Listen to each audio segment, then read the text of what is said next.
নেতাজি কলোনির লিপিকা, লিপিকা দাস। বেলেঘাটার 4 নম্বর গলিতে থাকি। চিনতে পারছো না? আমি সেই কালো মেঘ যে লাঞ্ছনা আর অট্টহাসির শিকার হয়েছে এ পাড়ায় আর ও পাড়ায়। আমি সেই কালো মেয়ে যে ছোট থেকে কাঠপুতুল হয়ে গেছি সকলের চোখে, বিশেষত এই সমাজের মাঝে।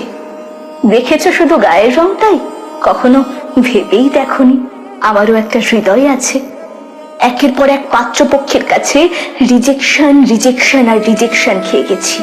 কালো মেয়ে বলে কিন্তু আমার অনুভূতিগুলি ভোঁতা হয়ে যায়নি। বিশ্বাস করো, আমারও মিল আছে সব মানুষের সাথে। আমারও রক্তের রং টকটকে লাল। তোমরা কোনো কিছু খোঁজার চেষ্টাই করনি। কালো মেয়েদের নিয়ে গল্প তৈরি করে গেছো একের পর এক। আমি লিপিকা, নেতাজি কলোনির লিপিকা। আমি কালো মেয়ে বলে নাম ধাম পরিচয় গোত্র সব হারিয়ে গেছে। আমি কালো বলে বাজারে ফেলনা হয়ে গেছি, থেকে থেকে দুর্বল হয়ে গেছি।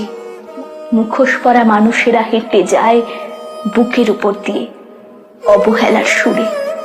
তাই কত কত রাত শুধু কেঁদে গেছি বালিশ চাপা সুরে।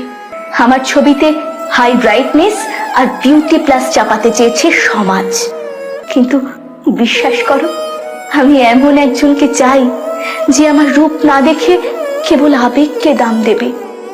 হৃৎপিণ্ডের স্পন্দন হয়ে যে চিরদিন চিরকাল ভালোবেসে যাবে আমার অনুভূতিগুলোকে। আমি জানি পৃথিবীতে আমি আশায় খুশি হয়নি সাদা চামড়ার সভ্য মানুষের দল। খুশি হয়েছে কেবল আমার স্নেহময়ী মা আর বাবা। একই যোগ্যতা থাকার পরেও কালো বলে বাতিল করেছে ইন্টারভিউ বোর্ড। কালো বলে আমি হয়তো সঠিক বিচার আর মুক্ত বাতাসও পেলাম না।